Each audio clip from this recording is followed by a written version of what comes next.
이 잔을 옮기시옵소서라는 제목으로 말씀을 나누게 됐습니다. 겟세마네, 오늘 아침 영상에서도 여러분과 함께 나눴지만은 겟세마네라는 이 말 자체가 기름을 짜다라는 뜻입니다. 무슨 기름을 짤까요? 감람유, 그 올리브 기름을 짜는 것이죠. 그래서 겟세마네 그 기념하는 교회 가보시면 이 올리브 나무들이 굉장히 많이 심어져 있고, 적어도 어떤 나무는 1000년 이상 된, 1000년 넘게 된 나무도 볼 수 있습니다. 그래서 짐작컨대 여기에서 이 감람유를 짜기 위해서 그 올리브를 모아가지고 짰겠구나, 이런 생각을 해볼 수 있는데, 참 예수님께서 그곳에서 그렇게 기름을 짜듯 기도한 곳이 바로 그 현장이었습니다. 누가복음 보면은 의사 누가가 누가복음을 기록한 그 누가복음에는 그때 예수님께서 기름을 짜듯한 그 기도를 얼마나 간절하게 하셨든지 그 땀이 땅에 떨어지는 것이 핏방울 같이 되었다라고 이야기를 합니다. 지금은 이것도 현대 의사들이 충분히 모세혈관이 파괴되는 어떤 그 화학 성분이 분출되어서 땀샘에 소량의 피가 들어오게 되는 혈한증이라는 것이 아닐까, 이렇게 추측을 한다고 합니다. 어쨌든 의학적으로도 설명이 가능한, 정말 열심히 최선을 다해서 간절히 기도할 때 일어날 수 있는 현상, 얼마나 기도하셨을까.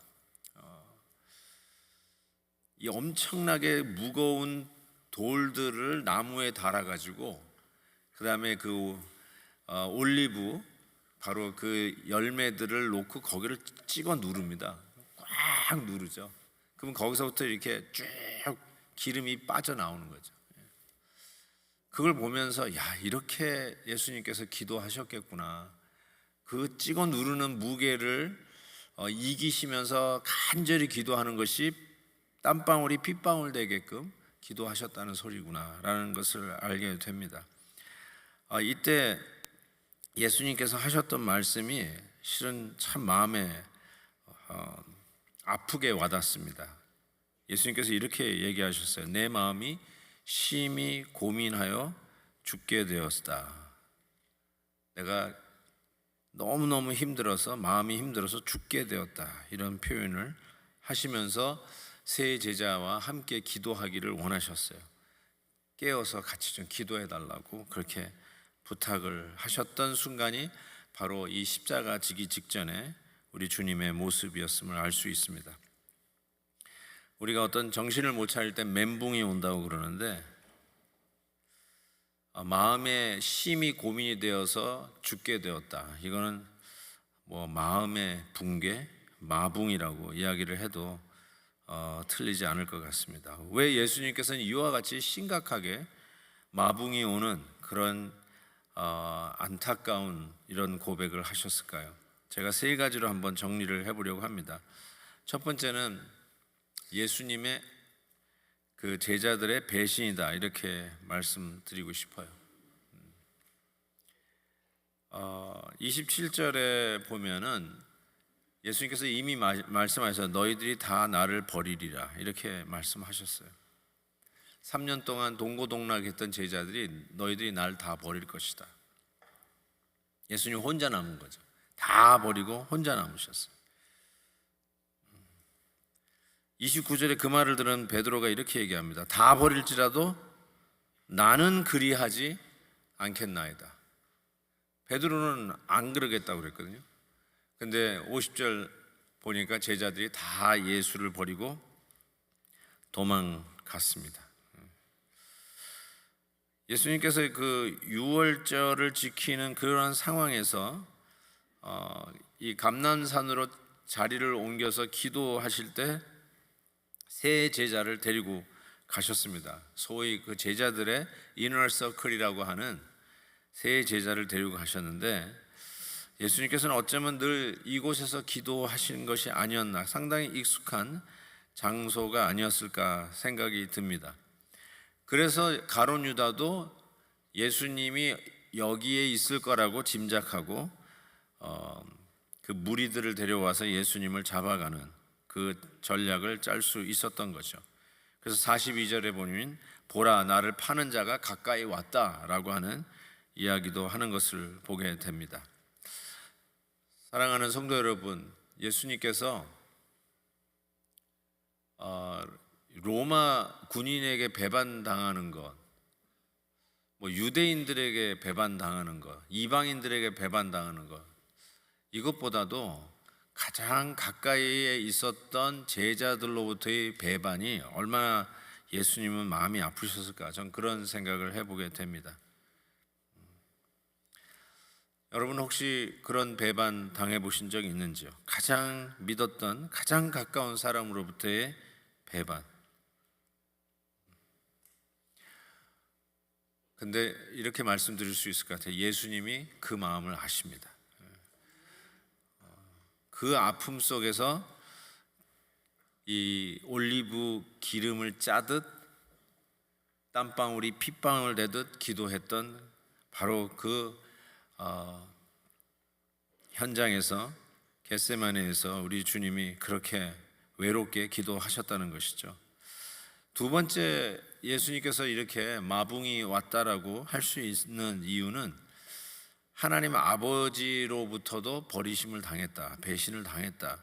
좀 말의 어폐가 좀 있을 수는 있는데 그렇게 한번 생각해 볼 수 있을 것 같습니다. 왜냐하면 삼위일체의 하나됨을 우리가 어떤 언어로도 설명할 수가 없을 거예요. 가장 가깝고 밀착되고 그리고 정말로 친밀한 관계의 삼위일체, 성부, 성자, 성령 하나님, 태초부터 함께 하시며 그 위엄과 권위와 영광이 동등하신 삼위 하나님의 하나됨. 그런데 그 성부 하나님으로부터 버림받는 성자 하나님의 그 아픔을 생각해 볼 수 있습니다. 36절에 오늘 본문에 보니까 이렇게 얘기하잖아요. 아빠 아버지요, 아빠 아버지요 하면서 이 잔을 내게서 옮기시옵소서. 아빠라고 부르면 거절할 수 있는 아빠가 있나요? 딸들이 와가지고 아빠, 아들들이 와가지고 아빠, 그거 거절할 수 있는 아빠가 이 세상에는 없을 거예요. 근데 오늘 이 말씀에 아빠 아버지요, 아버지는 모든 것이 가능하오니 이 잔을 내게서 옮기시옵소서, 이렇게 이야기를 합니다. 나중에도 우리가 생각하겠지만 엘리 라바 사막자니, 나의 하나님 어찌하여 나를 버리시나이까. 처절한 절규죠. 아버지 하나님으로부터 버림받는 아들 성자 하나님의 처절한 절규였습니다. 아빠 아버지요, 당연히 하나님 아버지께서 들어주실 만한 기도의 제목이었다고 생각이 드는데 이 잔을 내게서 옮기시옵소서. 하나님은 그 기도에 응답하지 않으셨습니다. 그래서 예수님께서는 마음이 심히 고민하여 죽게 되었다는 거예요. 이 잔이 옮겨지지 않는 것이죠. 단순한 제안도 아니고 희망사항도 아니고 그냥 공상에 나온 이야기도 아니고 정말 진지한 기도의 제목이었는데 이 기도가 거절당한 것이죠. 잔을 옮기시옵소서. 이 잔이라고 하는 표현을 성경에서 좀 보니까요, 여러 가지로 쓰고 있는데 예레미야에 보니까 진노의 잔, 이사야에 보니까 분노의 잔, 에스겔서에서는 논란과 패망의 잔, 그리고 하박국에 보니까 수치가 가득한 여호와의 오른손의 잔. 그러니까 이 잔으로 표현하는 것이 긍정적인 게 별로 없더라고요. 전부 다 분노, 진노, 패망, 수치의 잔. 예수님께서 이 잔을 내게서 옮기시옵소서라고 하는 것은 바로 이러한 잔을 의미하죠. 십자가를 생각하면서 하나님의 진노와 저주를 받았는 이 잔을 지나가게 하옵소서. 하나님의 거룩한 분노가 쏟아지는 이 잔을 옮겨 주옵소서. 패망의 잔. 모든 사람이 예수님을 십자가 짐으로 인해서 그는 끝났고 실패했다. 그가 우리에게 온 그 이유는 더 이상 이룰 수 없는 끝난 이야기가 되었다라고 하는 패망의 잔.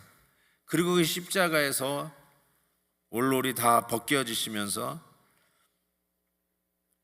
십자가의 그 수치스러운 죽음을 당하는 바로 그 잔을 생각해 볼 수 있습니다. 그 잔을 우리 주님께서 옮겨달라. I don't want it.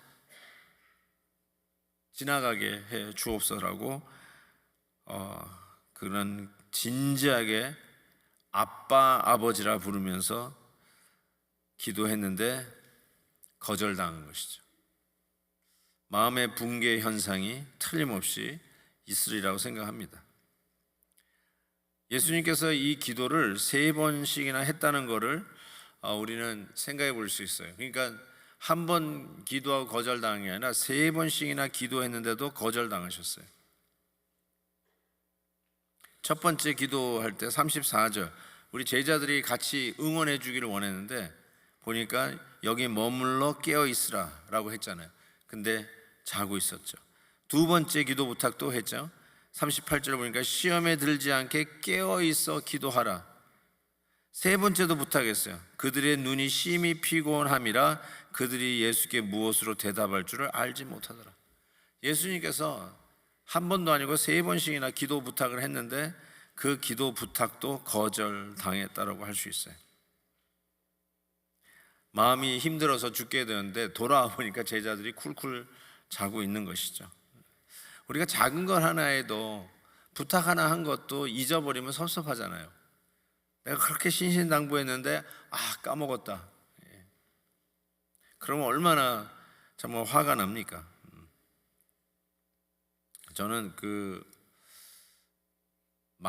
이 학창 시절에 맞아 본 적이 없어요. 모범생이었다는 뜻이겠죠. 맞아 본 적이 없어요. 근데 딱 한 번 교련 선생한테 맞아봤는데, 제가 이제 고등학교 1학년 때였는데 제가 우리 학급의 반장이었어요. 반장이었는데 제가 다니던 그 반은 7반뿐이 없었어요. 7반뿐이 없는데 제가 첫 반이었어요. 첫 반이니까 그때는 학도 호국단이라는 게 있었어요. 교련 이렇게 그런 걸 배웠기 때문에 학도 호국반이 있었는데 그 교련 선생이 딱 오더니 방과 후에 각 반의 반장들 다 모이라고 전달하라는 거예요. 꼭 중요한 미팅이 있으니까. 그러니까 제가 그 학도 호국단 그 교련 선생님 반 옆에 바로 있어가지고 알겠습니다. 근데 알겠습니다 하고는 그 중요한 미팅이 있다고 했는데 제가 까먹은 거예요. 그래가지고 집으로 그냥 가버렸네. 그냥 집에 가서 알게 됐어요. 내가 그거 전달 안 하고 그냥 온 거예요. 그러니까 미팅에 나도 안 가고 모든 반의 반장이 와야 되는데 그걸 전달도 못 하고. 근데 그때 셀폰이 없었습니다. 그래가지고 뭐 어떻게 하겠어요. 그 다음 날에 출근이 아니라 등교를 한 후에 교련 선생한테 바로 갔죠. 죄송하다고, 제가 어제 깜빡 잊었다고. 그랬더니 그 중요한 부탁을 네가 잊었다고 하면서 따라 들어와 그러더니 핫도 호국단 반이 이렇게 잠을 태우는 자는데 그걸 딱 타고 들어오라 그러더니 대걸레 그걸 마블 하나 빼더니 그냥 그걸 가지고 저를 한 20대 30대를 때리셨어요. 그냥 있는 힘을 다해서. 그래가지고 제가 그날 걸어서 집에 못 가고 우리 친구 둘 이렇게 해가지고 집에 갔더니 우리 아버지가 학교 선생님이셨거든요. 우리 아버지가 그때 그런 욕을 하는 거 처음 들어봤어요. 어쨌든 제가 그때 한번 맞아봤는데 지금 생각해 보니까 얼마나 신신당부했는데 그걸 까먹은 거예요. 제가 얼마나 섭섭했으면, 얼마나 화가 났으면 나를 그렇게 두들겨 팼을까. 이게 저는 예수님께서 이렇게 제자들에게 부탁을 한 것이 뭐 해주면 고맙고 아니면 말고 이게 아니라 얼마나 신신당부를 했을까요? 정말 마음이 심히 무거워서 죽을 것 같은 깊은 디프레션과 마음의 고민이 되는 이 멘탈 붕괴 정도가 아니라 이 마음이 붕괴되고 있는 바로 그런 현상 속에서 그렇게도 동고동락했던 제자들이 좀 힘써주면 얼마나 좋을까. 막 속상하더라고요. 저도 제자들이 왜 여기서 잤을까 이런 생각하면 막 속이 상해요. 좀 이 성냥개비라도 눈에 끼고 좀 있지, 아니 왜 그 정도도 못 해줬을까. 자기의 제자 스승이 이렇게 힘든 거 같이 마음이라도 동참해주면 얼마나 힘이 났을까. 우리 주님께서 바로 그런 상황 속에서 예수님의 마음은 그렇게 무너져 가고 있었던 것이죠. 그렇게 기름 짜듯 그의 모든 에너지, 모든 기력이 다 빠져나간 그 상황 속에서 그 누구도 함께하지 않았고 심지어 하나님 아버지마저 그의 기도를 거절하고 계셨다는 것이죠. 이때 우리 예수님께서 마지막 그 씨름하는 그 순간에 하는 고백이 36절 그러나 이거예요. 그러나 나의 원대로 마시옵고 아버지의 원대로 하옵소서. 저 그러나가 나오기까지 우리 주님께서 기름을 짤 만큼 짜신 거죠. 애절하게 하나님 앞에 주여 외치면서 기도하셨겠죠. 그러기를 몇 시간을 씨름하고 기력이 다 지날 때까지 씨름하다가 마지막에 그가 내린 결론, 제자들도 한 시간도 따라서 기도할 수 없는 그 상황 속에서 아버지 또 나의 기도에 응답하지 않는 그 상황 속에서 그가 내린 결론 그러나 나의 원대로 마시옵고 아버지의 원대로 하옵소서. 왜 하나님 아버지께서 이 기도를 들어 응답하지 아니하셨을까? 왜 이 잔을 좀 그냥 지나가게 하지 않으셨을까요? 못하시는 게 없잖아요. 아빠라고 부르는 그 순간에 끝나는 거 아니에요, 원래? 우리 인간적으로 얘기하면. 근데 왜 하나님 아버지는 이 기도에 응답하지 않으셨을까? 우리를 다른 방법으로 구원할 수는 없나요? 꼭 십자가였어야만 구원할 수 있나요? 아니 죄 없는 아들이 이 잔을 그냥 지나가게 해주세요. 이건 아닌 것 같습니다. 내가 다른 건 다 하겠는데 이거는 아닌 것 같습니다. 그렇게 기름 짜듯 땀방울이 핏방울로 떨어지듯 그렇게 기도하셨는데 왜 이 기도를 들어주지 않으셨을까? 결론은 이겁니다. 다른 방법이 없다가 결론입니다. There's no other way. This is the only way. 십자가 지는 것만이 우리를 구원하는 다른 방법이 없다. That's it. 아무리 들어주고 싶어도 당신의 아들이 십자가를 우리 대신 지는 것 말고는 저와 여러분을 구원할 다른 방법이 없다는 거예요. 아무리 기름을 짜고 아들이 그렇게 절규하는데도 불구하고 다른 방법이 없다는 것입니다. 바로 이것이 하나님께서 내린 결론이죠. 십자가 말고는 저들을 구원할 방법이 없다. 3번 기도해도 안 된다. 하나님께서 이 말씀을 오늘 우리에게 주시는 것이죠. 사랑하는 성도 여러분, 주님께서 이 잔을 지나가게 하옵소서라고 하는 이 기도를 하나님 아버지께서 듣지 않으셨던 이유가 이번 고난주간의 이유예요. 이거 아니면 저와 여러분이 구원받는 다른 방법이 없어요. 정말 다른 방법이 없어요. 예수님이 십자가에서 죽어주시는 것 말고는 우리가 살아갈 이유가 없고, 우리가 다시 회복될 어떤 방법도 없고, 다시 소망을 가질 수 있는 방법이 없고, 죄로 오염되어 있고, 죄로 말미암아 뿌리채 흔들려 버리고 있는 우리의 모든 근간들과 금이 가 있는 모든 관계들과 풍지박산난 콩가루 집안이 되어 있는 우리 가정이 다시 회복될 수 있는 방법이 없기 때문에 그래요. 십자가만이 그 이유예요. 십자가만이 우리의 관계가 개선될 수 있는 유일한 이유예요. 십자가만이 인간의 의로 자랑하고 서로 정죄하고 너 잘났니 나 잘났니 하고 싸우는 것이 아니라 겸손함으로 감사함으로 서로 섬기고 하나님의 뜻을 이루는 다른 방법이 없다는 거예요. 인간의 교양, 교육 이게 되는 거 아니더라고요. 여러분들의 의지를 고양시키고 있는 어떤 그런 고된 훈련을 통해서만 여러분이 이루어지는 게 아니라 십자가 외에는 다른 방법이 없다는 거예요. 하나님, 이것을 어떻게 해결할 방법이 있나요? 라고 던지는 기도의 제목들이 있다고 만약에 생각이 드시면 오늘 이 메시지는 십자가 말고는 다른 방법이 없다. 저 사람의 마음이 왜 안 바뀔까? 왜 우리 자녀들의 마음이 안 바뀔까?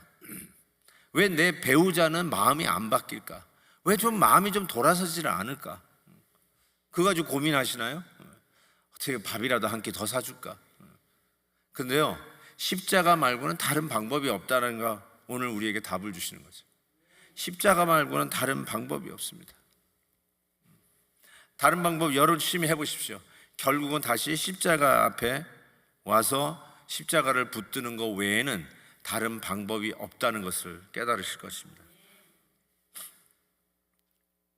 제가 그 학창시절이나 우리 목회 처녀 시절에 제가 결혼할 때 부모님이 사준 차가 있어요. 그 중고차인데 진짜 grandfather 올즈모빌 차를 하나 사주셨었어요. 근데 이제 그 차가 아무래도 좀 올드니까 엔진 오일 이런 거, 그 다음에 쿨런트 이거를 트렁크에 항상 가지고 다녔어요. 안 그러면 이 김이 펄펄 나가지고 김이 나면 이제 세워놓고 쿨런트 채워놓고 또 이렇게 단내가 나면은 이제 엔진 오일이 많이 흐르더라고요. 제 주차돼가지고 빼보면 이렇게 뚝뚝뚝 기름이 많이 떨어져 있는 거 많이 발견했는데 솔직히 옛날 차들 다 그랬던 거 기억나시죠? 그래서 또 엔진 오일 넣고 이제 그런 차였어요. 그러니까 그 차를 들고 이제 처녀 목회지를 간 거죠. 갔는데 아시다시피 이 부부싸움을 초년 때는 많이 했어요. 특별히 차를 한 대 타고 다니니까 기동력이 좋은 저와 온타임을 좋아하는 아내와 이게 조금 갈등이 있었어요. 그래서 나는 적어도 30분, 1시간 전에는 가야 된다. 우리 아내는 딱 시간 맞춰 가자. 이런 갈등이 있어가지고 절대로 늦지는 않아요. 우리 아내 오해는 마세요. 그렇게 하는데 자꾸 싸우니까 안 되겠더라고요. 그래가지고 이제 혼다 아코드를 리스를 했어요. 차를 2대를 사니까 우리 부부 사이가 너무너무 좋아졌어요. 더 이상 싸울 이유가 없어요. 싸울 이유가 없는데 그때는 이제 막 유학생들이 많았거든요, 교회에. 그러니까 유학생들이 돈 절약한다고 김치를 이렇게 해 먹었어요. 그래가지고 교회적으로 이제 배추를 어디죠? 이렇게 따가지고 배추를 사와가지고 이렇게 하는데 이 겨울에 이게 녹아서 이 냉장고에 있던 건지 이게 축축축축 해가지고 하는데 이게 흙이 많이 묻어 있더라고요, 그냥. 그래가지고 이제 교회적으로 배추를 사니까 이제 제가 배추를 좀 산다고 그 샵에 갔는데 너무너무 지저분한 거예요. 그때 내가 혼다 아코드 새 차를 몰고 갔었는데 그걸 하려니까 뭐 그냥 물이 떠는데 진흙탕 이런 게 있더라고요. 그래서 내가 잠깐만요. 그래가지고 다시 집에 가가지고 올즈모빌 그 트렁크 열면은 뭐 점프 케이블, 쿨런트, 엔진 오일 이런 거 다 들어있는 그 올즈모빌로 바꿔가지고 다시 왔어요. 그리고는 그 국물 떨어지는 진흙창 돼 있는 그 배추를 트렁크에 딱 실어가지고 이제 교회로 가서 이제 김장하는 거기에다 풀게 되었는데 제가 그러면서 새 차를 아낀 거 아니에요. 근데 오늘 말씀을 생각하면서 이제 와닿는 그 은혜가 이거였던 것 같아요. 예수님은요, 죄가 없으신 새 차예요. 새 차. 우리는 죄로 말미암아 바로 올즈모빌 그 트렁크에 있는 더러운 그 트렁크 같은 죄인들이에요. 근데 우리에게 구원이라고 하는 이 김장 배추를 우리에게 주시기를 원하는데, 그 김장을 담으셔야 되는데, 우리 같으면 올즈모빌에다가 그 더러운 트렁크에다 갖다 실어가지고 나르면 되잖아요. 근데 하나님은 방법이 당신의 아들 새 차 깨끗한 그 트렁크에다가 우리의 죄를 담아가지고 그걸 정리하시겠다는 거죠. 정말 이해가 안 되는 거죠. 우리는 자동차만 생각해봐도 우리는 알아요. 그냥 더러운 자동차, 그건 뭐 더러운 거 들어가도 티도 안 나. 우리는 유저보, 우리는 그냥 일회용으로 쓰고 버려도 아깝지 않은 그런 죄인들이에요. 그런데 참 희한하게도 우리 하나님은 당신의 아들, 죄를 안 지으신 분이 아니라 죄도 모르시는 분. 제가 어제 그랬죠? 안 하는 게 아니라 못 하는 거, 죄를 못 짓는 분, 우리 예수 그리스도, 그 정결한 예수님을 우리 대신 그 더러운 죄를 그분에 안겨가지고 우리의 그 죄를 깨끗이 씻어주신다. 바로 이게 예수님께서 하기 원치 않았던 잔을 지나가게 하옵소서. 지나가게 하옵소서. 정말 억울한 순간이고 우리의 간단한 생활 예로 들어도 이해가 될 수 없는 상황인데, 하나님은 그 길, 당신의 죄 없는 아들을 십자가에 못 박는 것 외에는 저와 여러분을 살릴 다른 길이 없기 때문에 그래요. 이게 바로 십자가였어요. 그래서 하나님은 그 길을 가시는 거죠. 정말 이해 안 될 수 있는, 이해할 수 없는 그 길을 가신 것이죠.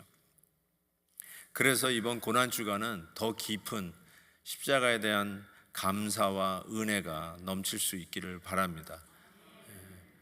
예수님께서요, 대충 곤장 맞아주신 게 아니에요.